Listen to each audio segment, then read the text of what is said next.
प्यारे बच्चों नमस्कार। कैसे हैं आप? उम्मीद करते हैं बेटर होंगे, आपके पढ़ाई लिखाई बेहतर है चल रहा होगा। तो भैया आपके बीच हाजिर हैं ये एनटीपीसी 2025 का पूरे 47 शिफ्ट में से नुमा सेट लेकर। ठीक है, 1 से 8 तक मैंने आपको दे चुका हूं। और ये भी आप ध्यान दीजिएगा कि सारे जो मैंने सीट चला रहे हैं उसका पीडीएफ, यानी सिर्फ क्वेश्चन का पीडीएफ और ये बोर्ड पे पढ़ा रहे हैं उसका क्लास नोट्स का पीडीएफ, दोनों टेलीग्राम चैनल पर हम भेज देंगे, जिसका लिंक डिस्क्रिप्शन में लगा हुआ है। उसको ज्वाइन कर लीजिएगा टेलीग्राम को, और उसके बाद वहां से आप इसको प्राप्त कर लीजिएगा। तो चलिए आज के सेशन में सबसे खतरनाक कंसेप्ट के साथ शुरू करते हैं आज के सेट का पहला क्वेश्चन। ये है भैया पहला क्वेश्चन। कक्षा में 2 भाग ए और बी है, जिसमें 22 और 44 छात्र हैं भैया। कहता है भाग ए का औसत वजन इतना है, भाग बी का औसत वजन इतना है, तो पूरी कक्षा का औसत वजन भैया हमको बता दो। तो सबसे पहले तो ये दोनों को आप रेशियो में कन्वर्ट करोगे तो हो जाएगा 1:2। ठीक है ना भैया। इसका कहता है ए वाला का औसत भार कितना है भैया, तो इसका 40 है, और इसका कितना कह रहा है 34 है। तो कुछ नहीं करो, आपका हो 40 गुना 1 यानी कि 40, आप प्लस करोगे 34 गुना 2 यानी कि 68, आप बटा में इसकी संख्या यानी 2 1 3। आपका आंसर यही तो होने वाला है, यानी ए भैया आ जाएगा आपको कितना, तो कहोगे 108/3। भागा दोगे भैया तो यहाँ पे कहोगे 3 3 9 होती है 18, 36 आपका प्रश्न का उत्तर होगा, यानी बी ऑप्शन आपका सही होगा। मैंने कुछ नहीं किया, यहाँ पे मैंने ए और बी का रेशियो निकाला। कितना आया भैया 1, ये आया 2, ये दोनों मिलाकर होता है हमारा 3। ठीक है भैया। इसमें कह रहा है कि औसत वजन इसका 40 है, तो इसमें 40 से मैंने गुना किया, और इसका औसत वजन कह रहा है 34 है, तो इसमें 34 से गुना किया। पूरा का पूछ रहा था गुना x किया, मैंने x बराबर क्या हो गया, कहोगे 40 प्लस 68 है ना, अब बटा का 3, जो मैंने यहाँ पे किया था। ठीक है।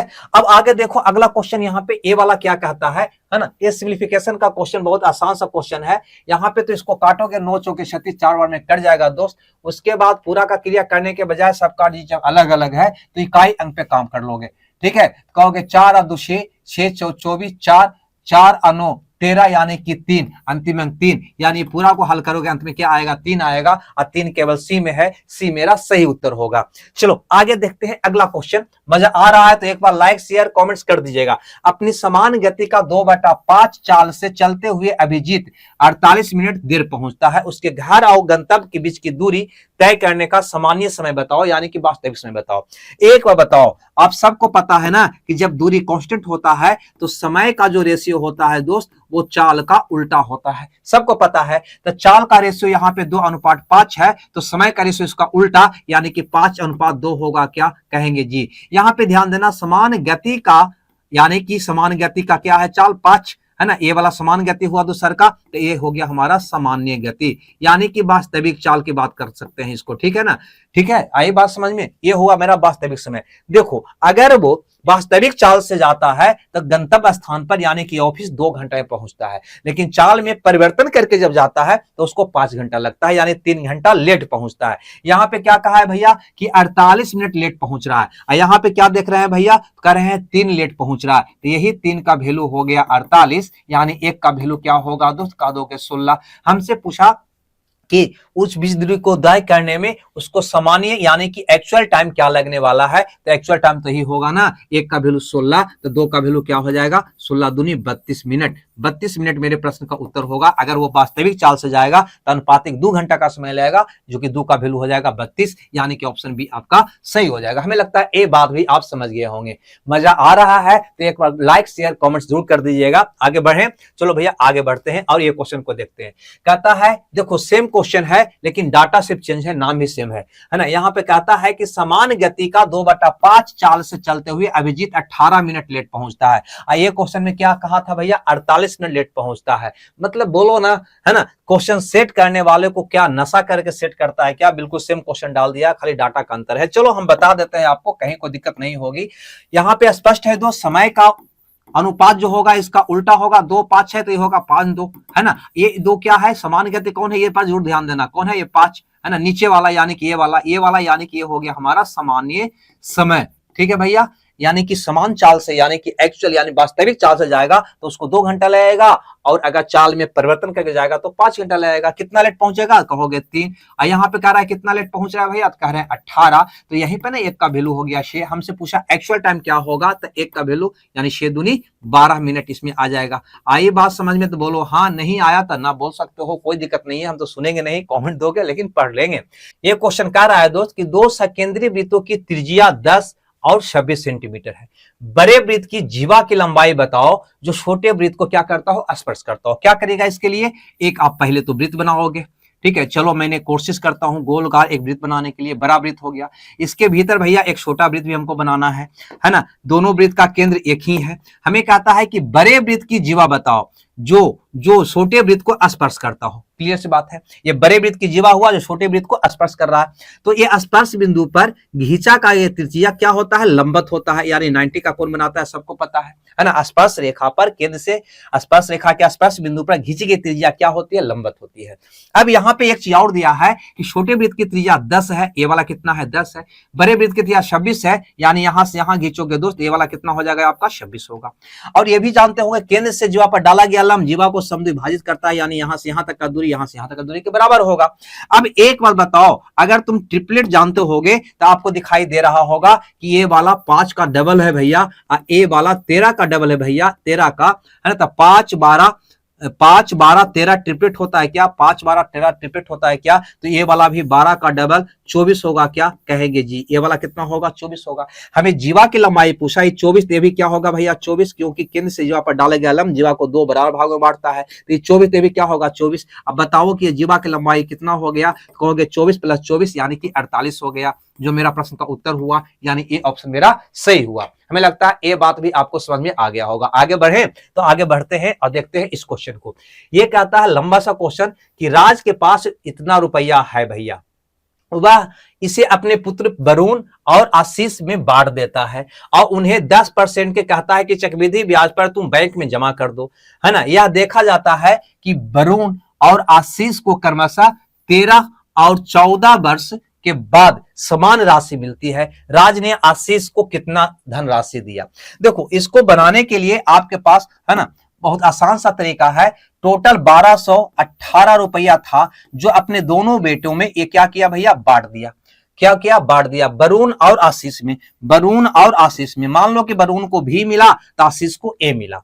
अब दोनों को कहा कि भैया तुम ये पैसा तुमको जो दिए हैं वो बैंक में 10% के इंटरेस्ट पर जाकर फिक्स डिपॉजिट कर दो। कर दिया दोनों बेटा बैंक में जाकर।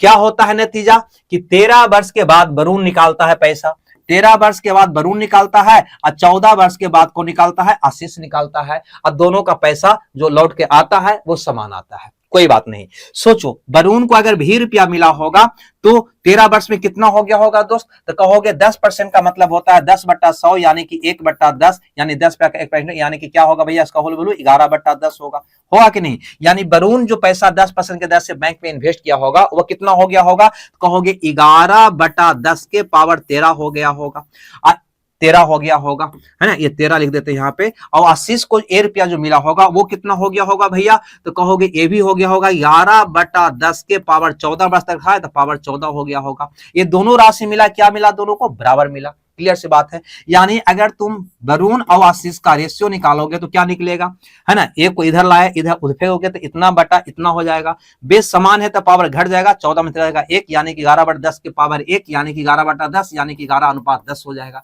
यही तो एक क्वेश्चन में कह रहा था। यानी वरुण और आशीष को जो ये 1218 रुपया में मिला है हिस्सा वो किस अनुपात में मिला है, 11:10 में मिला है। हमसे पूछा है राज ने आशीष को है ना, किसको भैया, आशीष को कितना रुपया दिया, तो आशीष को ए वाला दिया। इसी का मान आपको निकालना है ना। अब सोचो कि 10 का मल्टीपल में इसका उत्तर होना है, क्योंकि 10 से गुना करने के बाद आंसर आना है। तो जो भी इसको मिला होगा उसके अंत में शून्य जो जरूर रहा होगा। तो ये दोनों ऑप्शन तो मेरा ऐसे कट गया। बात को समझो, है ना। उत्तर नहीं निकला, लेकिन अगर एक और होता तो उत्तर निकल जाता ना, कैलकुलेशन करने का आवश्यकता पड़ता नहीं। चलो अब हम निकालते हैं। तो कितना मिला होगा दोस्त, कहोगे 10 रुपया मिला होगा 21 में और टोटल रुपया कितना था भैया, तो कहोगे 1218 यही मिला होगा आशीष को। ठीक है, इसको काट कुट करो आपका उत्तर आ जाएगा। ठीक है भैया, तो देखो पहले 3 से काटते हैं, है ना। 7 × 21 ये हो जाएगा 4 × 12 16 18। फिर भैया 7 से काटते हैं, 7 × 5 = 35 8 × 7 = 56 यानी 580 रुपया मिला होगा। कितना मिला होगा, 580 यानी कि डी ऑप्शन मेरा क्या होगा, सही होगा। हमें लगता है ये बात भी आप समझ गए होंगे। आगे बढ़े, चलो आगे बढ़ते हैं और देखते हैं क्वेश्चन नंबर 7 को। कहता है 20 दोहरी मेज और 12 कुर्सी का कीमत इतना रुपया है। यदि एक दोहरी मेज का औसत मूल्य इतना रुपया है तो ये कुर्सी का औसत मूल्य बता दो। देखो मेज का यहाँ पे कीमत दिया है, यहाँ पे ध्यान देना 20 गो मेज है भैया और 12 गो चेयर है ना। इसका कीमत दे रखा है 7,9,600 रुपया, है ना, 600 रुपया। कहता है कि एक मेज का कीमत कितना है 3500 रुपया, ये एक मेज का कीमत 3500, तो 20 मेज का कीमत 20 गुना 3500 हो जाएगा, होगा कि नहीं। अब प्लस 12 चेयर बराबर हो जाएगा 7,9,600, होगा कि नहीं होगा।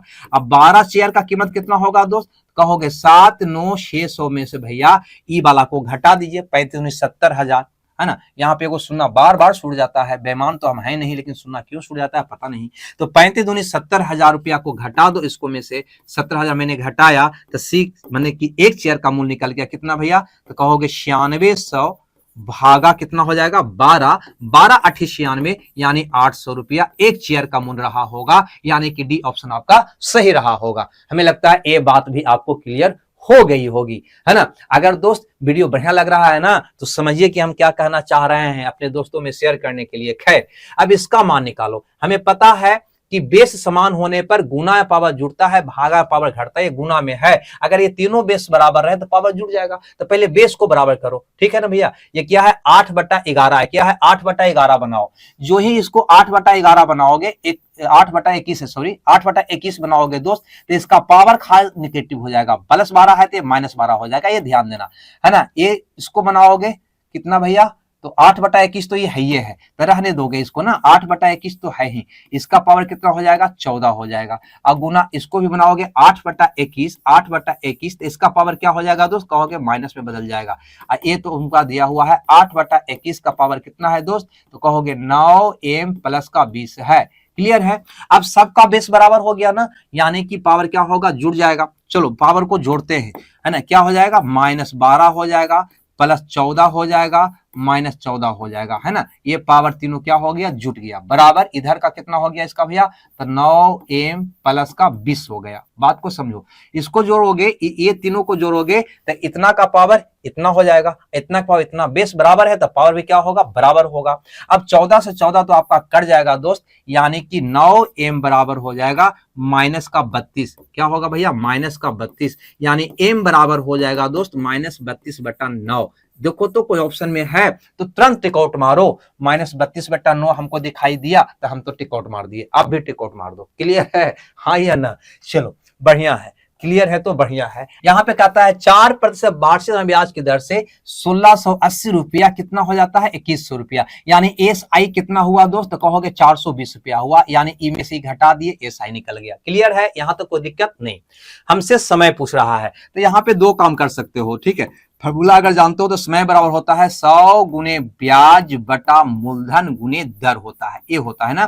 तो 100 गुने ब्याज है 420, मूलधन आपका कितना दिया हुआ है दोस्त, कहोगे 1680 है, और दर कितना है भैया, तो कहोगे 4% का है ना। ये वाला फार्मूला सबको याद है, और फार्मूला पर आप लोग को बनाना आसान लगता है, इसलिए फार्मूले से बता दिए, हम तो इसको दूसरे ढंग से बनाते हैं, है ना। अब यहाँ पे काट कूट करोगे तो कहोगे 25 चौके 100 भैया काट दो, पहले काट दिए, 0 से 0 काट दो, चलो वो भी काट दिए। अब यहाँ पे देखो 21 दूनी 42 और 2 से काटो, 8 दूनी 16, 4 दूनिया ये भी काट दिए, 21 चौक 84 भी कट गया, यानी 25/4 यानी 6.25%, 2 वर्ष आ गया, है ना। मेरा समय आ गया ये वाला भी, ठीक है। हमें लगता है ये बात भी आप समझ गए होंगे, नहीं समझे तो बहुत बढ़िया बात है भाई। आगे देखो तो ये वाला क्वेश्चन को, ये क्या कहता है, एक वाटर गीजर का खुदरा मूल्य, ठीक है भैया, इतना रुपया है। एक वाटर गीजर का खुदरा मूल्य 1130 रुपया है, 11,300 रुपया। यदि निर्माता को 5%, थोक विक्रेता को 10% और विक्रेता को 15% लाभ होता है, तो वाटर गीजर का क्रय मूल्य ज्ञात कीजिए। ठीक है भैया, क्रय मूल्य ज्ञात कीजिए। थोड़ा सा ऊपर कर दें क्योंकि नीचे जगह थोड़ा सा कम है ना, ऊपर कर देते हैं ताकि बनाने में थोड़ा सा मजा आ जाए। देखो क्या करोगे दोस्त, यहाँ पे तो गीजर का क्रय मूल्य दे रखा है, नहीं गीजर का खुदरा मूल्य दे रखा है। यहाँ पे कहता है कि निर्माता, थोक विक्रेता, ध्यान से समझना। यहाँ पे कौन है भैया, पहले समझा दूं, बहुत आसान सा क्वेश्चन। निर्माता है, फिर थोक विक्रेता है, और उसके बाद खुदरा विक्रेता है। खुदरा विक्रेता है ना। निर्माता बेचेगा थोक के यहाँ, थोक बेचेगा खुदरा के यहाँ और खुदरा बेचेगा भैया किसके यहाँ, तो आप लोग के यहाँ। यहाँ पे कह रहा है कि वाटर गीजर का खुदरा मूल्य 1130 रुपया है, 11,300 रुपया है, यानी 11,300 रुपया में दोस्त खुदरा विक्रेता इसको बेच रहा है। यदि निर्माता को 5%, निर्माता को भैया 5% का लाभ हो रहा है, थोक विक्रेता को 10% का भैया लाभ हो रहा है और खुदरा विक्रेता को 15% का भैया लाभ हो रहा है। ये ग्राहक के यहाँ बेच रहा है, लिख देते हैं लोग, ग्राहक के यहाँ लाभ हो रहा है। तो बताओ कि गीजर का है ना क्रय मूल्य क्या है, ये आपसे पूछा जा रहा है। क्या निकालोगे? हम ये डाटा के ये सारणी क्यों बना दिए है ना, ये चार्ट क्यों बना दिए, ताकि आप इसको समझ सको। क्या हुआ कि जो भी मूल्य था पहले 5% का परिवर्तन हुआ, फिर भैया 10% का परिवर्तन हुआ, फिर भैया 15% का परिवर्तन हुआ, है ना। तो हमको ये निकालना है, यानी कि शुरू निकालना है। जब शुरू निकालोगे तो क्या करोगे भैया, तो जो मान दिया हुआ है ना उसमें सबके होल वैल्यू से खाली उल्टा गुना कर दोगे, उल्टा गुना कर दोगे। अंश से शुरू आना है तो उल्टा गुना। 5% का मतलब 105 में बेच रहा है, 105/100 का उल्टा क्या होगा, 100/105 होगा। यहां तो कोई दिक्कत है ना। 10% का मतलब 110 रुपया में बेच रहा है, 110% का मतलब 110/100 का उल्टा है ना 100/110 होगा। 115 का मतलब है ना 100/115 होगा। आइए बात समझ में, हमें लगता है ये बात आप समझ गए होंगे। ए वाला मान में भैया मैंने क्या किया है ना, सब के होल वैल्यू से उल्टा गुना किया, ए वाला निकल गया। अब इसको काट कूट करके आंसर तुम निकाल लोगे, है ना। तो कैलकुलेशन तो कहीं ना कहीं लेंदी लग रहा है। चलो काटने का प्रयास करते हैं। ई सुना से ई सुना, 20/25 100, 23/25 ना, 23/25 है ना। यहां देखो तो 20/25 100, 21/25, 21/25 75 से, और कहीं कटेगा क्या, है ना। नहीं करता है तो गुना करके आप सीधा सीधे यहाँ पे भाग दे सकते हो, कहीं कोई दिक्कत नहीं होगी। चलो हम गुना करके भाग देते हैं। तो ये क्या होगा, 2 दूनी 4, 2 2 4 को 2 0 हो गया। कहां दे भागा भैया, यहां दे देते हैं, है ना। 1 2 3 4 को 0 तो हो गया भैया। देखो ना पहले 1 2 3 4, एक और है 5 0 हो गया। कितना हो गया भैया, 5 0 हो गया। अभी गुना करो तो 2 दूनी 4, 4 तिया 12 के 2 बाकी 1, है ना। इधर जो 44 1 45। देखो कैलकुलेशन में मत भागना, कैलकुलेशन में भैया मत भागना। यहां गुना करो, कैसे करोगे तो देखो गुना कर बताते हैं। 21 22 23, यानी ये दोनों के बीच खाली 22 है, तो 22 का वर्ग होता है 484 में से 1 माइनस करो, 483 होगा। किसका गुना, तो ई वाला और ई वाला का गुणनफल 483 होगा। इसको में किससे गुना करना है, 11 से। 11 से गुना करने आता है ना, क्या है भैया 3, तो 3 लिख दो, यहां लिख रहे हैं 3 लिख दो। उसके बाद ये दोनों को जोड़ो, 8 3 11, 11 के 1 बाकी रह गया 1, फिर 8 4 12, 1 13 के 3 बाकी रह गया 1, फिर इसको छोड़ दो, है ना। 4 4 1 5, इतना आएगा दोस्त, इतना आएगा। ठीक है, और थोड़ा सा उधर घसका लेते हैं। देखो गुना करने में मजा आया, कैलकुलेशन थोड़ा सा आपके पास होने चाहिए तो और मजा आएगा। अब देखो तो यहाँ पे दोस्त क्या करोगे, तो इसमें भागा लगाओगे। पहला डिजिट कौन है, 1 है, 8 है, 6 है और 9 है ना। तो पहले 9 से देखो, लगेगा 9 5 45 नहीं लगेगा, 9 मरतबे नहीं जाएगा। फिर 8 से देखोगे, 8 से देखोगे दोस्त 8 5 40 लग रहा है। देखो 8 बार में लगा के दिखा देते हैं। ठीक है, 8 तिया 24 के 4, 8 5 40 है ना, 3 अंक 1 2 3, 8 तिया 24 के 4 बाकी 2, 8 2 10 के 0 बाकी 1, 8 24 25 के 5 बाकी 2, 8 पर 40 2 42 लग गया क्या, कहोगे जी, है ना। अगर 8 बार में लग गया भागा दोस्त, तो आंख मुन के मेरा ए वाला उत्तर हो जाएगा। आगे हमको भाग देने की आवश्यकता नहीं है। आगे एबीसीडी कुछ भी आवे, भाग देने के बाद घटाकर जो भी आवे, हमारा पहला डिजिट 8 मिल गया, मेरा उत्तर निकल गया। ये नहीं होगा भैया, ये नहीं, क्यों, क्योंकि इसका पहला डिजिट 8 है, इसका 1 है, इसका 9 है। क्लियर सी बात है। ऐसे इसको बनाओगे बहुत मजे में बन जाएगा। कैलकुलेशन तो था लेकिन उसको है ना हम लोग अपने दिमाग से कम कर लिए। अब यहाँ पे कहता है ए कार्य को भैया 57 घंटे में कर सकता है। चलो भैया, बी और सी, यहाँ पे कह रहा है कि बी और सी उसको 28 घंटों में कर सकता है। यहाँ पे दे रहा है बी और सी कितना घंटों में, 28 घंटों में कर सकता है। जबकि ए और सी मिलकर है ना इसे 19 घंटे में निपटा देता है। तो अकेले बी इस काम को कितने घंटों में कर देगा, ये मेरा क्वेश्चन है। क्या करोगे दोस्त, कुछ नहीं करोगे, बनाओगे और क्या करोगे, कुछ भी नहीं करोगे। यानी पहले तुम निकालोगे कुल काम। ठीक है भैया, पहले क्या निकालोगे, कुल काम। कैसे, ये तीनों का एलसीएम, है ना। कैसे निकालोगे, तो देखो 19 या 57, ये 19 तो होगा नहीं, 57 होगा। 57 गुना 28 इसका एलसीएम होगा। एलसीएम निकालना तो जानता ही होगा, कि भी नहीं जानता है, बिल्कुल जानता होगा, है ना। चलो हटाओ, इसका एलसीएम भैया ये हो जाएगा। अब यहां से देखो तो ये फैंसी, यानी कि एक दिन का काम कैसे निकालोगे दोस्त, कहोगे 57 से भागा दोगे, ये बच जाएगा दोस्त 28, 28 से भागा दोगे, ये बच जाएगा 57, है ना। 19 से भाग दो, 19 3 28 84, ये बच जाएगा। अब हमको बी का निकालना है, तो गौर करो, ए बी सी में से ए सी को घटा दोगे ई वाला को, तो बी बच जाएगा क्या, कहेंगे जी, यानी ये दोनों को योग में से इसको घटाना है। कहोगे 8 7 15 के 5 बाकी 1, 5 2 7 1 8, 85 आ गया। 85 में से 84 घटाएंगे दोस्त, कितना आएगा 1, यानी इसका एफिशिएंसी कितना आ जाएगा, 1 आ जाएगा, है ना। अब यहाँ पे मजा आने वाला है कि टोटल काम इतना है ना। अब बी एक दिन में करता है एक काम, तो पूरे काम को के दिन में कर देगा, तो कह दोगे 57 गुना 28 भागा का एक दिन में कर देगा। अब इसको गुना भाग करोगे आपका उत्तर आ जाएगा, लेकिन क्या पूरा को गुना करोगे, नहीं भैया नहीं। यहाँ पे गौर से देखोगे 8 7 56, जो भी गुना करोगे उसका अंत में क्या आएगा, 6 आएगा। 6 अगर तुम गौर से देखो तो इसका इकाई अंक नहीं है, इसका नहीं, इसका नहीं, केवल इसका है, तो आपका उत्तर आंख मुन के कौन हो जाएगा, डी हो जाएगा। तो देखो डिजिट बड़ा रहने के बाद भी कैलकुलेशन कितना आसानी से हो गया। तो ये सब चीज प्रैक्टिस जब करोगे तो अपने आप आपका प्रैक्टिस हाथ इसी ढंग से बढ़ेगा, एग्जाम में भी दिमाग इसी ढंग से काम करेगा। यही होता है तरीका 11 के बाद 12 देखने का, ठीक है भैया।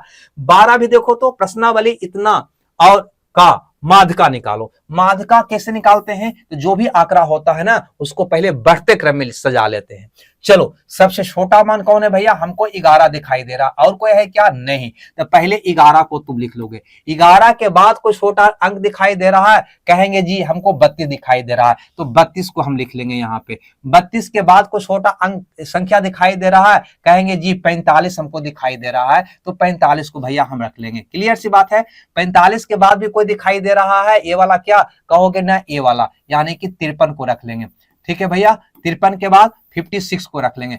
56 के बाद कौन रखाएगा भैया, कहोगे 79 रखा जाएगा, है ना, तो 79 को रख लेंगे। 79 के बाद हमें लगता है 81 रखाना चाहिए, 81 आ जाएगा। 81 के बाद कौन आएगा भैया, 87 आ जाएगा। सब तो लगता है अलग अलग ही है। 87 के बाद कौन आ जाएगा भैया, 87 के बाद है ना 94, यही तीनों आ जाएगा, है ना, 94 आ जाएगा। उसके बाद कौन आ जाएगा, 98 आ जाएगा, और उसके बाद कौन आ जाएगा, 99 आ जाएगा। लेकिन एक बात ध्यान देना, इतना हम नहीं करेंगे, करेंगे लेकिन इतना नहीं करेंगे, है ना, वो बाद में समझ में आएगा। तो सबसे पहले तो इसको आरोही क्रम यानी बढ़ते क्रम में सजा लिए। अब बीच वाला निकालना है, तो गिनो 1 2 3 4 5 6 7 8 9 10 11 वो है, यानी कि 1 2 3 4 5 गो इधर से और 1 2 3 4 5 गो इधर से हटा दो भैया। बीच में कौन बच गया, 79। यही हमारा क्या हो गया, माध्यका हो गया। क्या हो गया, माध्यका हो गया 79 यानी कि डी। अब तुम क्या कर सकता था, जो पूरे संख्या को सजाया तुम नहीं सजाता,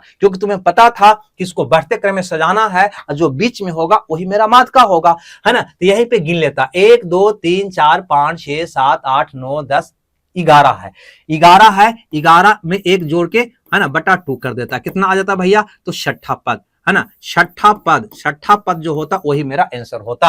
यानी 1 2 3 4 5 छठा पद यही हुआ ना, ये मेरा क्या हो जाता, इसका माध्यका हो जाता। तो इसको में से सजाता, लेकिन 6वें पद तक सजाता, इसको सजाने की हमें कोई आवश्यकता नहीं था, यहां तक सजाता, यही आपका आंसर हो जाता। इतना सजाने में जो वक्त खाया वो तो कम से कम बचता। तो ये छोटी छोटी बातें आपको ध्यान रखना है। खैर कोई बात नहीं, ध्यान रखते हैं तब भी बढ़िया बात है, न रखते हैं तब भी बढ़िया बात है। और क्वेश्चन देखते हैं 13 का।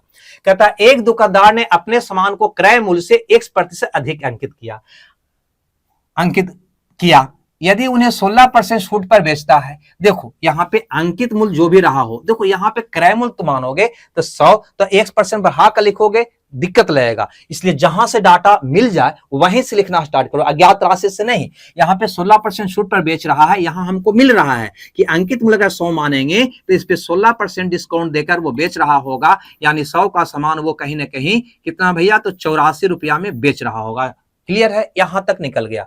अब उसका कहता है कि यदि उसे 68% का लाभ हुआ, यानी यहाँ पे क्या हुआ दोस्त, उसको 68% का क्या हुआ, लाभ हुआ, तो यहां से क्रय मूल्य भी निकल जाएगा, नहीं निकल जाएगा। क्रय मूल्य में क्या करेंगे, विक्रय मूल्य में होल वैल्यू से उल्टा गुना करेंगे, क्रय मूल्य निकल जाएगा। विक्रय मूल्य 84 है, 84 में इसका होल वैल्यू से उल्टा गुना करो, तो 68% लाभ पर बेच रहा है, यानी कि 168% बेच रहा है, यानी 168 बटा 100 पर बेच रहा है, उसका उल्टा हो जाएगा 100 बटा 168।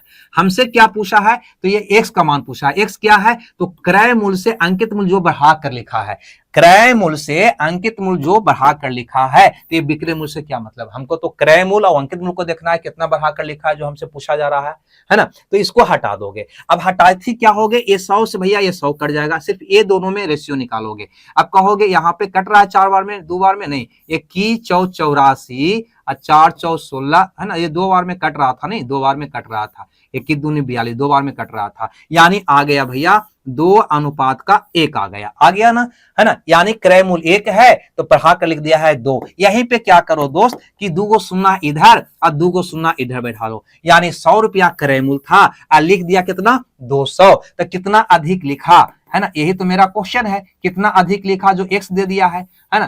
तो कितना अधिक लिखा, कहोगे 100 अधिक लिख दिया है। कितना में 100 अधिक लिखा है, तो 100 में 100 अधिक लिखा है, यानी कि 100% अधिक लिखा है। यही आपका उत्तर हो जाएगा, यानी ए ऑप्शन आपका सही हो जाएगा। हमें लगता है ये बात भी आपको समझ में आ जानी चाहिए। अगर नहीं आया तो बस राम राम हरे कृष्णा हरे राम कर लेंगे। अब यहाँ पर देखो तो ए अनुपात बी दिया है 3:4, बी अनुपात सी दिया है 4:7। आपसे पूछता है दोस्त कि ए प्लस बी प्लस सी बटा सी का भैया मान बता दो, क्या निकाल लोगे? कहेंगे जी सर बिल्कुल निकाल लेंगे, ये तो रटा हुआ है। क्या करोगे, यहां से पहले तुम ए अनुपात बी अनुपात सी निकालोगे। निकालने आता है ना, बी कॉमन है, बी का मान यहाँ कितना है 4 है, इसमें बी का मान कितना है 4 है, दोनों जगह बी का मान 4 है, तब तो सिंपल सी बात है भैया, कोई मतलब ही नहीं बनता है। तब तो ए का मान 3 हो जाएगा, बी का मान 4 हो जाएगा, सी का मान 7 हो जाएगा, क्योंकि बी कॉमन है, बी का मान इक्वल है, तो वही अनुपात होगा यहाँ पे। अब ए बी सी का जो रेशियो है वो मान यहाँ पे रख दो, यानी है ना 3 + 4 + 7 रख दो। अब बटा सी है तो सी 7 है तो 7 रख दो, यानी कितना आ जाएगा भैया 14/2 आ जाएगा, सॉरी 14/7 आ जाएगा ना, 14/7 आ जाएगा, यानी आपका उत्तर 2 हो जाएगा, यानी कि सी ऑप्शन आपका क्या हो जाएगा, सही होगा। तो 14वां क्वेश्चन को मैंने उड़ा लिए। अब देखते हैं 14 के बाद अगला क्वेश्चन, यानी कि 15 नंबर का, कहता है 5 शर्ट और 7 ट्राउजर का कुल मूल्य इतना रुपया है भैया। फिर कहता है 3 शर्ट का मूल्य 4 ट्राउजर के मूल्य के बराबर है, तो 2 शर्ट और 2 ट्राउजर का मूल्य क्या होगा? 1 मिनट, यहाँ पे 3 शर्ट का मूल्य ध्यान से समझो, 3 शर्ट का मूल्य जो है 3 शर्ट का मूल्य 4 ट्राउजर के मूल्य के बराबर है। यही नहीं कह रहा है यहाँ पे, देखो तो 3 शर्ट का जो मूल्य है वो 4 ट्राउजर के मूल्य के बराबर है ना। यही मल्टीप्लिकेशन बराबर होता है तो एस अनुपात टी जो होगा उल्टा, यानी 4:3 होगा। ध्यान रहे भैया, ये मूल्य की बात किया है ना, ये इसका मूल्य है शर्ट का। एक शर्ट का कीमत 4 रुपया, तो एक ट्राउजर की कीमत कितना है 3 रुपया, ये कह रहा है ये। अगर आगे की कहानी यहाँ पे देखा जाए तो यहाँ पे दे रखा है कि 5 गो शर्ट प्लस 7 गो ट्राउजर का कीमत है 6150 रुपया, ये तो दे रखा है। अब आप ही बताओ कि एक शर्ट का कीमत कितना है भैया, कहेंगे 4, तो एक शर्ट का कीमत यहाँ पे 4 रख दो ना, प्लस प्लस प्लस एक ट्राउजर कीमत कितना है 3 है ना, इसका मूल्य कितना है 3 है, तो 3 रख न दो, 7 × 3 बराबर हो जाएगा 6150 रुपया। यानी आपका आ गया कितना भैया, तो कह दोगे यहाँ पे 5 × 20 और 7 × 21 अनुपातिक 41 आ गया, इसका वैल्यू आ गया 6150 रुपया। आई बात समझ में?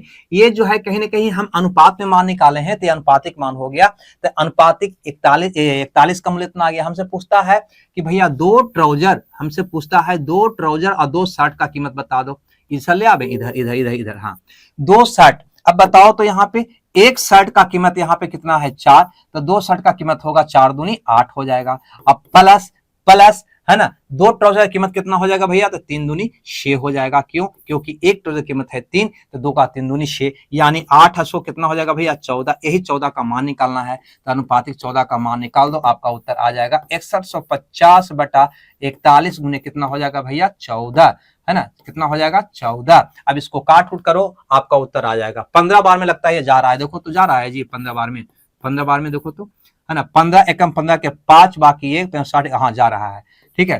तो 15 का बाद 225 और 225 में से 15 घटाओगे, है ना, तो हो जाएगा 210 हो जाएगा, पर एगो जीरो, इतना रुपया हो जाएगा, यानी कि 2100, यानी ये ऑप्शन आपका सही होगा। हमें लगता है ये बात भी आपको समझ में आ गया होगा। मैंने कुछ नहीं किया, मैंने ये रिलेशन देखा, इससे क्या निकला, यहाँ पे मूल्य निकल गया किसका, तो एक शर्ट और एक ट्राउजर का मूल्य का अनुपात निकल गया। जब मूल्य का अनुपात निकल गया तो हमको 5 शर्ट और 7 ट्राउजर का निकल गया, है ना, यहाँ पे ये वाला मान रख दिए तो निकल गया अनुपातिक 41 रुपया। 5 शर्ट और 60 ट्राउजर का मूल्य गया अनुपातिक 41 रुपया। ये दिया हुआ है कितना 6150, इतना 150, तो दूसरा ट्राउजर का मूल्य क्या होगा तो अनुपातिक 14, जिसका मैंने मान निकाला 2100 रुपया आ गया। हमें लगता है ये बात भी आपको समझ में आ गया होगा। अब देखते हैं 15 के बाद क्वेश्चन नंबर 16 को। कहता है एक म्यूजियम सेट की वास्तविक मूल्य 8000 रुपया है। ठीक है भैया, मूल्य में 12% की कमी की जाती है, फिर 20% की वृद्धि की जाती है, तो इससे नया मूल्य क्या होगा। ठीक है, तो यहां पे तुम ऐसे भी बना सकते हो, है ना, कि एबी फॉर्म लगाओगे तो क्या परिवर्तन हुआ वो भी निकल जाएगा, या डायरेक्ट बना सकते हो यहाँ पे कि 8000 रुपया उसका मूल्य था, पहले 12% की कमी हुआ, यानी मूल्य कितना हो गया भैया, तो कह दोगे 88%, यानी 88/100 हो गया, फिर 20% बढ़ा दिया गया, यानी कि 100 का मान 120 कर दिया गया, यानी 120% हो गया, यानी 120/100 हो गया। ऐसे भी बनाओगे तब भी इसका नया मूल्य निकल जाएगा, कि नया मूल्य बढ़ घटकर कितना हुआ वो निकल जाएगा। चलो अब यहां से काट कुट अब कहो तो कर देते हैं, 2 शून्य से 2 शून्य, है ना, 1 शून्य से ई वाला, आई शून्य से ई वाला, है ना, बस आपका उत्तर ये आ गया। सबके अंतिम में 8 है, हमें गुना करना ही पड़ेगा। चलो करते हैं, 8 8 64 के 4 बाकी 6, 8 8 64 से कितना हो जाएगा भैया 70, और गुना हो जाएगा 12, बरचौ 48, बरसते 84, ये मेरा प्रश्न का उत्तर हुआ। 84 48 कोई में है, हाँ भैया बी में है, बी में मार दिए, बस यही तो करना था। हमें लगता है ये भी चीज आपको समझ में आ गया होगा, है ना। ध्यान रहे हम एनटीपीसी का क्वेश्चन देख रहे हैं दोस्त। कहता है कौन सा संख्या 38 से विभाज्य है। लो भैया 38 से विभाज्य है, 38 से कटने वाला संख्या दोस्त यहाँ पे ध्यान देना, 19 दूनी 38, 19 और 2 दोनों से कटेगा। पहले तो 2 से चेक कर दो, 2 से भैया ए नहीं जा रहा है, ए नहीं जा रहा है, 2 को तो अब मेरा खत्म हो गया, है ना। अतः अब यहाँ पे 2 से ये कट रहा है, तो 19 से चेक कर लो इसको, है ना, ये दोनों को। अगर इसको चेक करोगे तो 19 से कम, हाँ ये कट रहा है ना, ये कट रहा है, तो बस यही मेरा उत्तर हो गया, है ना, क्योंकि ये 38 से कटने वाला पूछ रहा है, तो 38 से कटने वाला संख्या तो है ही, इसको कहाँ को चेक करें, हमको पागल कुत्ता थोड़ी काटा है, हम पागल थोड़ी है कि उसको भी चेक करने जाए, आंसर निकलेंगे। या तो हमें लगता है कि 17 के बाद हमें देखना चाहिए क्वेश्चन नंबर 18 को भी। कहता है आशीष का मासिक वेतन 11,000 रुपया, वह 4,000 रुपया घर के किराया पर, 1500 रुपया बिल पर खर्च करता है, शेष राशि अपने मासिक बचत है। यानी उसको बचत कितना है भैया, मासिक बचत की बात अगर किया जाए तो उसका मासिक बचत है कितना, तो कहोगे वो तो 11,000 रुपया कमाता है। चलो भैया 11,000 रुपया कमा रहा है महीना, 4,000 रुपया किराया दे दिया, ठीक है दोस्त, 1500 रुपया बिल भर दिया, ठीक है दोस्त, यानी कि 4,000 और 1500 कितना हो गया 5500 रुपया, तो इसमें से ये खर्च कर दिया, 5500 खर्च कर दिया, बचा कितना दोस्त, कहोगे 5500 रुपया बच गया। क्लियर है यहां तक। अब आगे कहता है कि यदि वह अपने जन्मदिन के महीने में वह अपनी सारी मासिक बचत जन्मदिन समारोह पर खर्च कर देता है, दारू बियर और मीट मांस खाने में, तो एक वर्ष में उसकी बचत बता दो भैया। यानी वार्षिक बचत आपसे पूछ रहा है ना, तो उसका वार्षिक बचत क्या है, तो वार्षिक बचत अगर वो जन्मदिन के महीने वाला दिन में, है ना, वो भी ये पैसा बचाया होता तब तो 12 से गुना करते, लेकिन जन्मदिन वाला महीना में क्या किया, वो सारा पैसा बुड़ा दिया जन्मदिन समारोह मनाने में, यानी जन्मदिन वाला महीना में उसको 1 रुपया नहीं बचा होगा, यानी 12 में से 1 महीने में नहीं बचा होगा, यानी 11 महीना तो इतना बचाया होगा ना, तो उसका बचत कितना हो गया 5500 रुपया प्रत्येक महीना में, 11 माह तक बचाया, 1 महीना का तो बुरा ही दिया है वो, इतना रुपया उसका उत्तर होगा, है ना। अंत में डबल जीरो होगा और फिर ये 5 होगा। बस यहीं से आप चाहो तो उत्तर निकाल सकते हो, नहीं भैया 2 में मिल गया, ये 2 तो कट रहा है ना, लेकिन 2 ऑप्शन मिल रहा है। चलो 5 5 पर 10 के शून्य बाकी 1, है ना, 16 5 1 6, 605 हो जाएगा, है ना, ये वाला। अब देखो 11 से गुना करने आता है नहीं आता, 11 से 111 से 1111 से 22 से 2222 से, मैंने रिपीटेड डिजिट वाली अंक से गुना करना आता है या नहीं, अगर नहीं आता है तो उसको पहले सीख लेना, हम बता चुके हैं, है ना, क्योंकि कैलकुलेशन में वो बहुत काम देता है। कहता है 70,000 घन पानी की क्षमता वाले एक घनाकार टैंक की चौड़ाई ज्ञात करिए, यानी कि चौड़ाई निकालना, जिसकी लंबाई और गहराई यानी कि ऊंचाई दिया हुआ है 4 और 10। एक बार बताओ, सबसे पहले यहां पर देखो ये क्या लिखा है, 700 लीटर पानी। आपको पता होनी चाहिए दोस्त कि 1 घन मीटर बराबर होता है 1000 लीटर, ये आपको जानकारी तो होगा ही, नहीं है तो जान लो। तो बताओ तो, या ऐसे भी कह सकते हो कि 1000 लीटर बराबर 1 घन मीटर, तो 70,000 लीटर बराबर क्या कहोगे भैया, कह देंगे 70 घन मीटर, है ना। यानी कहीं ना कहीं ये आयतन दे रखा है किसका, घनाभ का, और घनाभ का आयतन क्या होता है, तो लंबाई गुने चौड़ाई गुने ऊंचाई, जो दे रखा है कितना, तो कह सकते हैं 70 घन मीटर, 70 घन मीटर। अब तो निकाल लोगे, है ना। इसकी लंबाई दे रखा है 4 है ना, यहाँ पे गहराई दे रखा है 10, हमसे चौड़ाई पूछ रहा है, यानी बी का मान पूछ रहा है, तो बी का क्या नहीं निकालोगे, कहेंगे जी शून्य से शून्य कट गया, बी बराबर हो जाएगा 7/4, भागा दोगे 1 बार जाएगा, 0.75 हो जाएगा, यानी इतना मीटर, यानी सी ऑप्शन आपका सही हो जाएगा। हमें लगता है ये भी आपको समझ में आ गया होगा।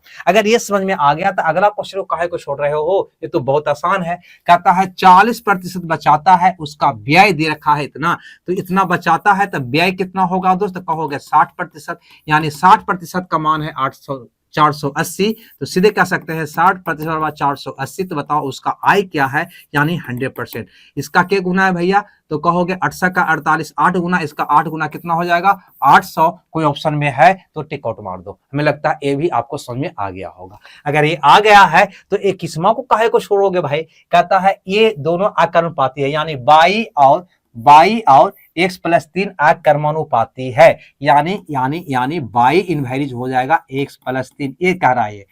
तो जब x का मान बार इतना, बाई का मान इतना, जब x का मान इतना हो तो बाई का मान क्या होगा, आकर्मानुपाती, यानी कि है ना सीधा विचलन। यानी इसको तुम ऐसा भी कह सकता है कि बाई 1 बटा होगा दोस्त x1 + 3 बराबर बाई 2 बराबर होगा दोस्त x/2 + 3। आकर्मानुपाती का मतलब यही होता है कि जिस अनुपात में विचलन कर रहा है दूसर का भी उसी अनुपात में विचलन करेगा। अब यहां पे गौर करोगे, थोड़ा सा ध्यान दोगे तो बाई 1 यानी पहल का बाई कितना है, तो पहल का बाई यहाँ पे 8 है दोस्त, और नीचे में क्या होगा x1 + 3, यानी पहल का x कितना है 1 है, तो 1 + 3, ये हम 1 + 3 ही लिख देते हैं आपको समझने के लिए। दूसर का बाई हमें निकालना है, ठीक है, दूसर का बाई हमें निकालना है, और दूसर का x यहाँ पे दे रखा है कितना भैया 2, है ना, दूसर का x हमारा कितना दे रखा है 2, तो 2 + 3 हो जाएगा नीचे में, ठीक है भैया, ये होगा। यानी और अगर इसको हल करोगे तो 8/4 बराबर हो जाएगा बाई 2/6, काटोगे भैया तो 4 दूनी 8, यानी बाई 2 का मान कहीं ना कहीं आ जाएगा 12, यही आपका उत्तर होगा। दूसर का बाई का मान क्या होगा, तो हम कह देंगे 12, है ना। गलती कहीं पे हो गया क्या देख लेना, ये 5 होगा, 3 है तो 5 होगा, यहाँ पे 3 2 6 लिख दिया यहाँ पे, तो इसको 5 कर ही देते हैं, कोई दिक्कत नहीं है हमको 5 करने में, है ना। ये 5 हो गया, तो बाई 2 का मान भैया हो जाएगा 5 दूनी का 10, यानी कि सी ऑप्शन मेरा सही हो जाएगा। चलो ये भी क्लियर सी बात है ना। एक विद्यार्थी कह रहे थे कमेंट्स में 2-3 बार देखे हैं कि सर आप स्क्रीनशॉट लेने का मौका नहीं देते हैं, तो पूरा का पीडीएफ तो टेलीग्राम पर हम भेज ही देते हैं, तो स्क्रीनशॉट लेने की आवश्यकता आपको कहां पड़ जाता है। एक बात हमको समझ नहीं आता, क्लास नोट्स बोर्ड पे जो पढ़ाते हैं उसका पूरा पीडीएफ भेज देते हैं टेलीग्राम पर, प्लस पूरा क्वेश्चन का स्पेशल खाली क्वेश्चन का भी पीडीएफ देते हैं ताकि तुम प्रैक्टिस कर सको, है ना। सारा चीज देने के बाद यहाँ पे स्क्रीनशॉट लेने का मतलब क्या रह जाता है। खैर, कहता है 2 पुरुष और 9 महिलाएं एक कार्य को 14 दिन में करती है। 2 पुरुष 9 दिन कार्य करते हैं और चले जाते हैं, शेष कार्य को 9 दिनों में पूरा करने के लिए आवश्यक महिला की संख्या एक बार बताओ। यहाँ पे दे रखा है 2 पुरुष या 9 महिला, इसका मतलब क्या हुआ दोस्त, कहोगे 2 पुरुष के बराबर होगा 9 महिलाएं, इसका मतलब ये हो गया, है ना। 2 पुरुष जितना काम करेगा उतना ही 9 महिला, या का मतलब बराबर। आगे बोलो, है ना, कार्य को 14 दिन में करता है, महिला का पूछ रहा है, तो ऐसा करिए ना आप, ऐसा करिए ना आप कि महिला पर बना डालिए ना, है ना, महिला पे बना डालिए, यानी कि यहाँ पे है ना पुरुष को काट देते हैं और पढ़ते हैं कि 9 महिलाएं कार्य को 14 दिन में कर सकता है भैया। 9 महिलाएं पूरे कार्य को 14 दिन में कर सकता है। 2 पुरुष 9 दिन में कार्य करते हैं और चले जाते हैं, है ना। 2 पुरुष जो लिखा है ये 2 पुरुष को काट के, है ना, 2 पुरुष बराबर 9 महिला है, तो इसको 9 महिला पढ़ लो ना, है ना। अब देखो तो क्या होगा, 9 महिला, है ना, 9 दिन में कार्य करते हैं और चले जाते हैं, यानी कि 9 गो महिला है जो मात्र 9 दिन काम किया और चला गया, तो 9 महिला 9 दिन काम किया, जबकि यहाँ पे हकीकत में 14 दिन, 9 महिला 14 दिन में पूरा काम कर रहा था, और वो 9 महिला केवल के दिन काम किया भैया, तो 9 दिन काम किया, है ना। तो 14 दिन में समाप्त होता, 9 दिन काम किया है, यानी कि काम बच रहा है 14 - 9, यानी 5 दिन का। बात को समझो, के दिन का काम बच रहा है 5 दिन का, यानी कि 9 महिला अगर रहता तो शेष काम को 5 दिन में निपटा देता, है ना। तो आपका प्रश्न है कि कितना महिला और रहे कि शेष कार्य को 9 दिन में कर दे, तो गुना 9 कर दो, क्योंकि आपको पता है ना m1 × d1 बराबर m2 × d2, बस इसके आधार पे उत्तर निकाल लो, है ना। 9 से 9 मेरा कट जाएगा, यानी कितना महिला चाहिए भैया, कह दो कि 5 महिला, जो ऑप्शन ए में है। चलिए भैया अगले क्वेश्चन की ओर कदम बढ़ाते हैं या इस क्वेश्चन को देखते हैं। कहता है 2 पुरुष या भैया यहाँ पे 9 महिला, 2 पुरुष या 9 महिला किसी काम को 14 दिन में करता है। इसका मतलब क्या हुआ, तो कह देंगे 2 पुरुष या 9 महिला, यानी कि 2 पुरुष बराबर हो गया 9 महिला, इसका मतलब ये हुआ।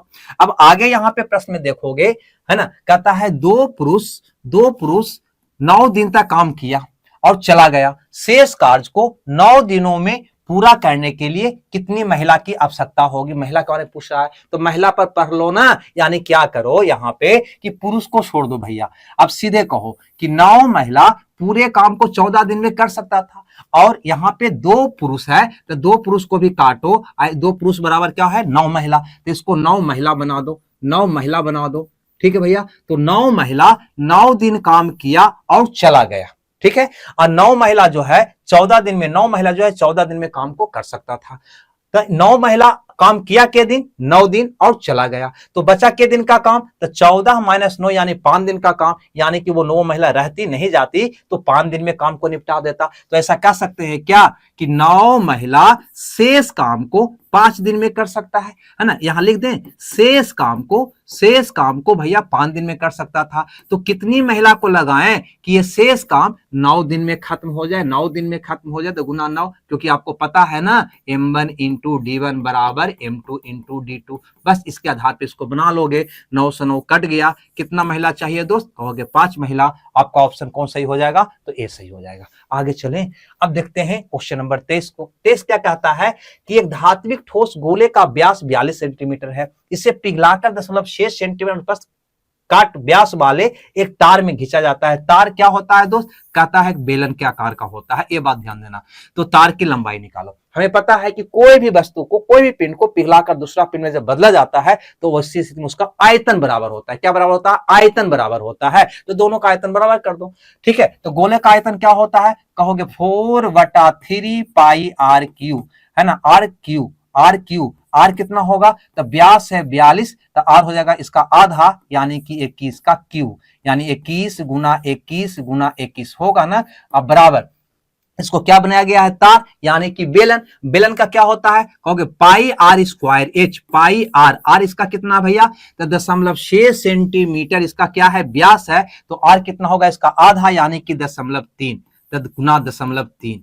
ठीक है ना, पाई r² h यानी कि इसकी लंबाई, तार है तो h नहीं लेंगे, लंबाई कह देंगे, ऊंचाई बेलन का होता है, तार है तो l ले लिए। अब इसी को हल करना है दोस्त, आपका आंसर दौड़ते खेलते हंसते कूदते आ जाएगा। तो 22 से 22 कट जाएगा और 7 21 कट जाएगा, नहीं यहाँ पे बटा 10 कर देते हैं, दशमलव हट जाएगा, यहाँ पे बटा 10 करते हैं, दशमलव हट जाएगा। तो ये 3 से भैया ये भी कट जाएगा 7 21, और 3 से ये भी कट जाएगा 7 21, है ना। आपका उत्तर यही आ गया।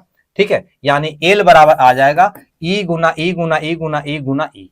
ठीक है, तो सत्य ऊंचा इसका क्या होता है 343, 300 यहां लिख देते हैं 343 और गुना 4 और गुना क्या हो जाएगा 10 × 10 यानी कि 100। इसको गुना करोगे 4 × 12 के 2 बाकी 1, 4 16 7 7 बाकी 1, इतना आ जाएगा। ठीक है, यही आपका प्रश्न का उत्तर होगा, है ना। 1372 पर 2 0, है ना। लेकिन कहता है तार का लंबाई मीटर में निकालें, है ना, मीटर में निकालें। ये माप सब दिया हुआ था सेंटीमीटर में, तो कहीं ना कहीं दोस्त ये आपका क्या आ गया सेंटीमीटर, है ना, इतना क्या आ गया सेंटीमीटर। लेकिन आपको मीटर में निकालना है तो 100 से भागा देना हो, बस 100 से भागा दे दोगे खाली। ठीक है, तो इस पे 100 से भागा दे दो तो ये आपका आ जाएगा मीटर में। भैया ये 2 शून्य से 2 शून्य कट गया। अब 1372 उत्तर देख लो, 1372 सी में है, तो सी आपका सही उत्तर हो जाएगा। हमें लगता है ये बात भी आपको क्लियर हो गई होगी। आगे बढ़े, पढ़ ही जाते हैं और देखते हैं क्वेश्चन नंबर 24 को। कहता है भैया कि a² + b² 144, ab बराबर 24, तो a - b बटा a + b का मान निकालो। बनाने का तरीका बहुत है, आप इसमें अगर C&D रूल लगाते हो तो और मजा आ जाएगा। गौर से देखो, है ना, C&D रूल कहता है दोस्त कि अगर दोस्त गाय बटा बैल बराबर a बटा b हो, ऐसा कुछ दिया हुआ हो, तो क्या करते हैं एक बार इसको में जोड़ते हैं, तो क्या हो जाता है गाय प्लस बैल, अब बटा में क्या हो जाता है गाय माइनस बैल। ठीक है, और इधर क्या होगा दोस्त, इसको में जोड़ोगे, जो यहाँ क्रिया करता है वही क्रिया यहाँ करना होता है। अब बटा एक बार घटाओगे a - b, कहीं ना कहीं यही हमारा C&D रूल होता है। ठीक है, तो इसके आधार पे इसको बनाओगे, तो कैसे बनाओगे यहाँ पे देखो, है ना, ऐसे और भी तरीका है बनाने का, वो भी आपको यहाँ पे डिस्कशन कर देंगे। यहाँ पर क्या दे रखा है दोस्त, कहता है a² + b², लिख देते हैं ए स्क्वायर प्लस बी स्क्वायर, और यहाँ पे क्या दिया है भैया ए बी, बटा में कर देते हैं ए बी, ठीक है। अब बराबर ए स्क्वायर प्लस बी का मान कितना है 144, और ए बी का मान कितना है तो 24 है।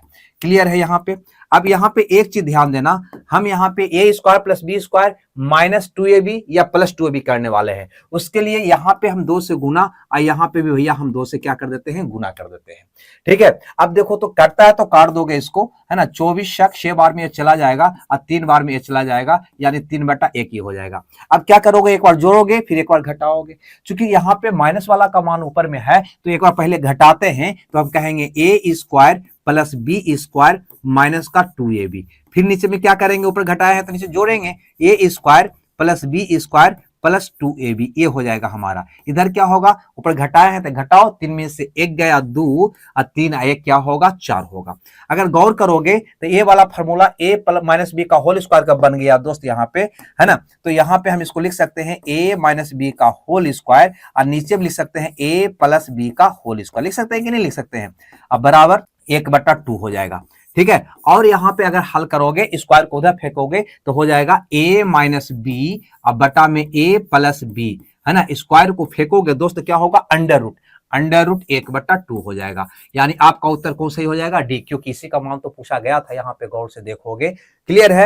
अब हमें लगता है ये बात आप समझ गए होंगे। अगर नहीं समझे तो इसको दूसरा तरीका भी आपके पास है। क्या करता तुम यहाँ पे, है ना, तो ए स्क्वायर प्लस बी स्क्वायर का मान दिया हुआ था, ए बी का मान दिया हुआ था, तो यहाँ पे तुम सीधा सीधी ए प्लस बी का होल स्क्वायर का फॉर्मूला लगा देता। क्या होता है, A square plus B square plus 2ab, यहाँ पे मान पुट करता दोस्त, है ना, A B square B square का, यहाँ पे ए बी का, तो आपको ए प्लस बी निकल जाता ए वाला। उसी ढंग से ए माइनस बी का फॉर्मूला यहाँ पे लगाता, ए माइनस बी का होल स्क्वायर, है ना, करता तो ए माइनस बी का मान निकल जाता, मान पुट करता, आपका उत्तर आ जाता। चलो आगे बढ़ते हैं। अब अगले क्वेश्चन को यहाँ पे देखते हैं, है ना, यहाँ पे अगले क्वेश्चन को देखते हैं दोस्त। ये क्या कहता है, द्विघात समीकरण इतना के मूलों की प्रकृति बताओ। मूलों की प्रकृति निकालने के लिए पहले आपको विवेचक मान डी निकालना होगा, जो होता है बी स्क्वायर माइनस 4ac, है या नहीं। और अगर ये डी का मान निकाल लेता है तो तुमको देखना होता है कि डी 0 से अगर 12 आ जाए, बड़ा कब आएगा, जब डी का मान प्लस में आएगा, है ना, या फिर भैया आपको आ जाएगा डी का मान 0 के इक्वल, या भैया आपका आ जाएगा डी का मान 0 से छोटा यानी कि निगेटिव में, है ना। ये 3 स्थिति बनता है। अगर दोस्त 0 से बड़ा आ जाता है तब इसका मूल जो है ना वो वास्तविक होता है। क्या होता है, वास्तविक होता है और असमान होता है, असमान होता है, ठीक है। और जब 0 के बराबर होता है तब तो मूल वास्तविक होगा ही, लेकिन दोनों मूल जो है वो समान होगा, ठीक है दोस्त। और अगर 0 से छोटा आ जाता है यानी कि माइनस में आ जाता है तो इसका मूल काल्पनिक होता है, यानी कि मूल वास्तविक नहीं होगा, वास्तविक नहीं होगा। तो क्या होगा, वास्तविक नहीं का मतलब क्या होगा, कह सकते हैं काल्पनिक होगा, है ना। ये 3 कंडीशन है जिसको आपको याद रखना चाहिए। अब देखो यहाँ पे हम निकालते हैं, ठीक है भाई, यहाँ पे हम निकालने का प्रयास करते हैं। क्या, तो B square minus 4ac, B कितना है, एक्स का गुणांक क्या है भैया 2, 2 का स्क्वायर करोगे 4 हो जाएगा, माइनस 4 गुना ए कितना है, एक्स का गुणांक 3, सी कितना है भैया स्वतंत्र 5, यानी कि ये आ जाएगा। यहाँ देखने से पता चल रहा है कि माइनस में आ रहा है, यानी ए वाला कंडीशन हमारा बनने वाला है। खैर यहाँ पे देखो 5 15 64, आपका क्या आ जाएगा माइनस का 56, माइनस में आ गया, यानी कि ये 0 से क्या आ गया भैया, तो कह सकते हैं छोटा आ गया। 0 से जो ही मान छोटा आ गया तो हम कह देंगे इसका मूल वास्तविक नहीं होगा, यानी कि काल्पनिक होगा। क्या होगा, काल्पनिक होगा। काल्पनिक यहाँ पे किसका है, 2 से अधिक वास्तविक मूल, ये तो संभव ही नहीं है, क्योंकि द्विघात समीकरण का 2 ही मूल संभव है।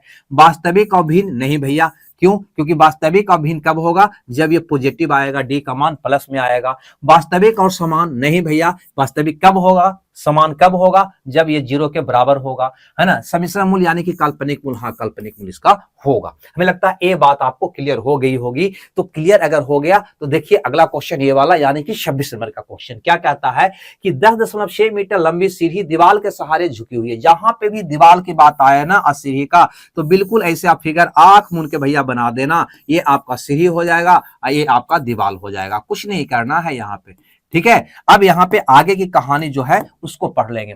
कहता है यह जमीन के साथ 30 डिग्री का कोण बनाता है, ये सीढ़ी जो है जमीन के साथ 30 डिग्री का कोण बनाता है। सीढ़ी दीवार पर कितनी ऊंचाई तक पहुंची है, ये आपसे पूछा है, जबकि यहाँ पे दे रखा है 10.6 मीटर लंबी सीढ़ी है। सीढ़ी का लंबाई यहाँ पे 10.6 मीटर यहाँ पे दे रखा है। क्या निकाल लोगे?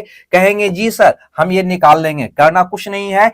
30 के सामने 30 है, ये 90 है, ये 60 है, तो 30 के सामने की भुजा होता है छोटा यानी कि 1, 60 के सामने की भुजा ए होता है √3, और यहाँ पे 90 के सामने वाली भुजा कितना होता है 2, यही तो भुजा का रेशियो होता है। एंगल कितना होगा 60, 30 कितना होगा 60। तो याद रखना है इस रिलेशन को, 30 के सामने 1, 60 का √3 और 90 के सामने 2 होता है ना। हमें दीवार की लंबाई दोस्त निकालना है, यहाँ पे दीवार की लंबाई निकालना है। यहाँ पे गौर करो 2 का वैल्यू हमारा दे रखा है, 1 का वैल्यू हमें निकालना है, यही तो दीवार की ऊंचाई होगी, है ना। 2 का वैल्यू इतना है तो 1 का वैल्यू निकालने के लिए 2 से भागा दे देना होगा, यानी कि 5.3 मीटर होगा। क्या कहेंगे जी? आपका ऑप्शन सी होगा। क्या? तब भी कहेंगे जी। हमें लगता है ये बात भी आपको समझ में आ गया होगा। अगर ये आ गया तो अगले क्वेश्चन की ओर अपना धीरे धीरे पाव को बढ़ाते हैं और देखते हैं, है ना। कहता है दो संख्याओं का अनुपात 3.16 है, उनके लसा और मासा इतने का गुणनफल भैया 432 है, तो एलसीएम और एचसीएफ का व्युत्क्रमों का योग निकाल दो। व्युत्क्रमों का योग निकालना है दोस्त। यहाँ पे अगर लासा एल हो और मासा एच हो तो इसका व्युत्क्रम होगा 1/L प्लस 1/H। इसको हल करोगे तो नीचे में आ जाएगा LH, ऊपर में आ जाएगा L प्लस का H, है ना। हमें यहाँ पे LH दिया हुआ है, लासा मासा का गुणनफल कितना 432, ऊपर में क्या आएगा सर हमको पता फिलहाल नहीं है, कोई बात नहीं।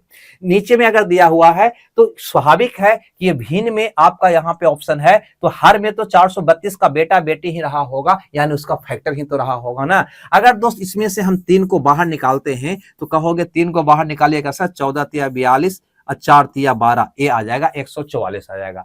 इसका एक फैक्टर 144 होगा क्या? 45 होगा? नहीं, है ना। क्या 151? नहीं, है ना। यहाँ पे नहीं, यानी आपका उत्तर यहीं पे निकल गया कि बी होगा। इसी का एक फैक्टर 144 नीचे में है ना। आई बात समझ में? अगर बनाना होता, ऑप्शन से काम नहीं चलता, तब कैसे बनाते गौर से समझिए। यहाँ पे सबसे पहले तो हम अनुपातिक 1 का मान निकालते। कैसे निकालते? तो वैल्यू क्या दिया हुआ है 432, लासा मासा का गुणनफल, वैल्यू को ऊपर रखते। क्या रखते भैया? वैल्यू को ऊपर रखते। उसके बाद ये वैल्यू का अनुपातिक मान को नीचे रखते। ठीक है भैया। तो वैल्यू क्या है? लासा मासा का गुणनफल। तो अगर ये संख्या का रेशियो है तो यहां से अगर इसका लासा निकालोगे कहोगे सर 48 हो जाएगा, मासा निकालोगे दोस्त कहोगे 1 हो जाएगा। तो लासा मासा का गुणनफल कितना हो जाएगा दोस्त? कहेंगे 48। लेकिन है ना, ये गुणनफल जब दिया हुआ रहता है, गुणनफल का वैल्यू है, तो यहाँ पे इसका अंडर रूट निकालना पड़ता है, तब अनुपातिक 1 का मान निकलता है। अब इसको काट कुट करोगे दोस्त, है ना, तो मजे में कटना चाहिए। यहाँ पे आप 4 बार में बर्चो 48, यहाँ से 4 बार में 1 0 8 कट जाएगा। क्या कहोगे जी?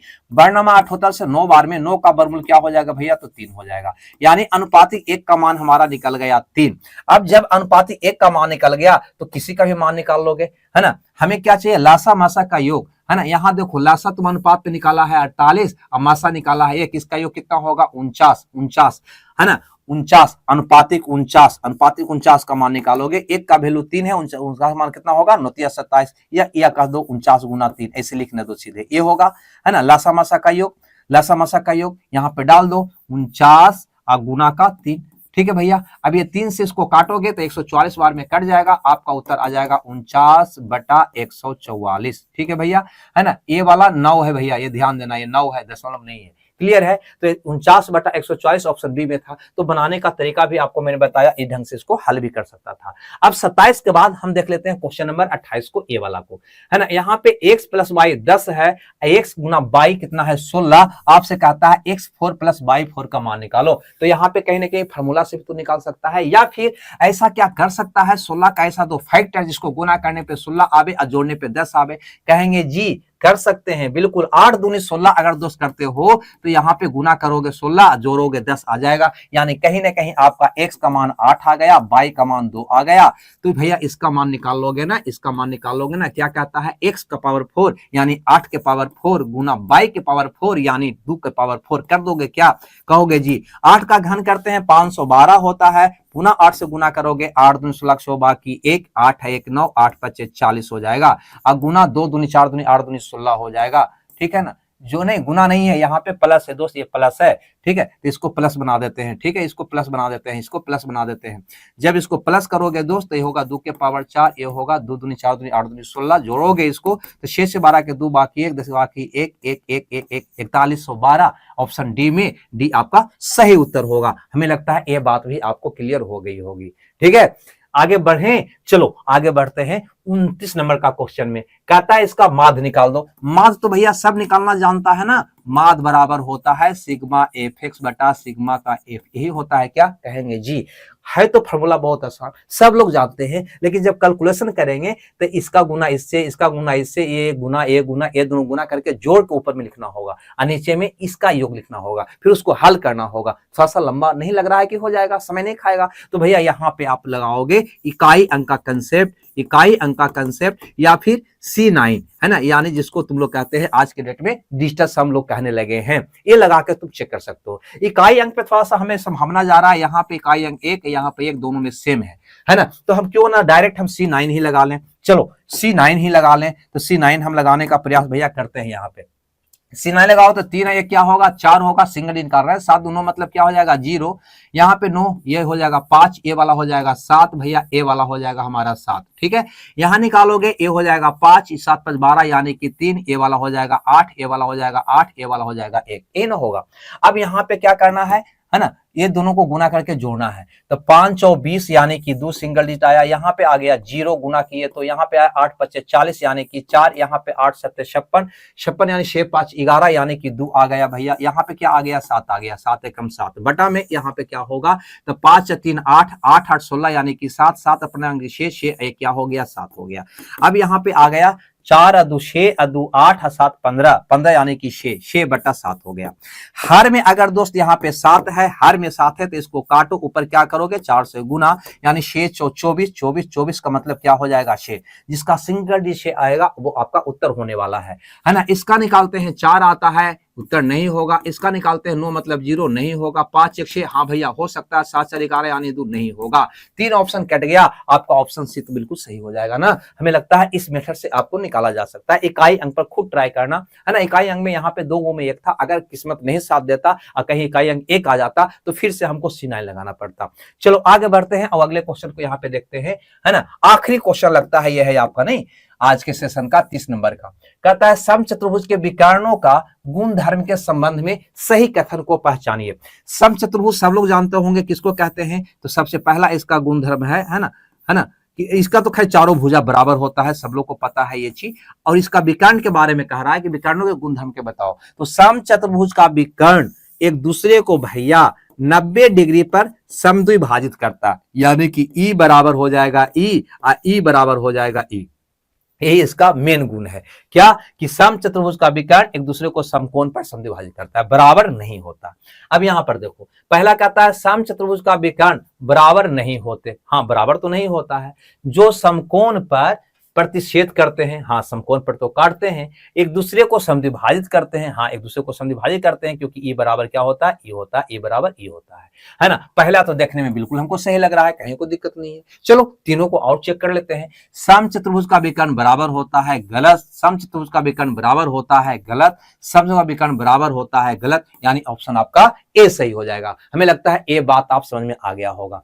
अब एक बात और समझना, बहुत सारे विद्यार्थी कहते हैं कि सर आप बोर्ड के निकट से हटते नहीं है, बताने के बाद हम स्क्रीनशॉट नहीं ले पाते हैं। तो भैया एक बार बताओ, ये पूरे बोर्ड पे जो मैंने बताया इसका क्लास नोट्स बनाकर, पीडीएफ उसका बनाकर जब हम टेलीग्राम पर भेज देते हैं आपके पास, तो फिर इसका स्क्रीनशॉट खींचने का क्या मतलब।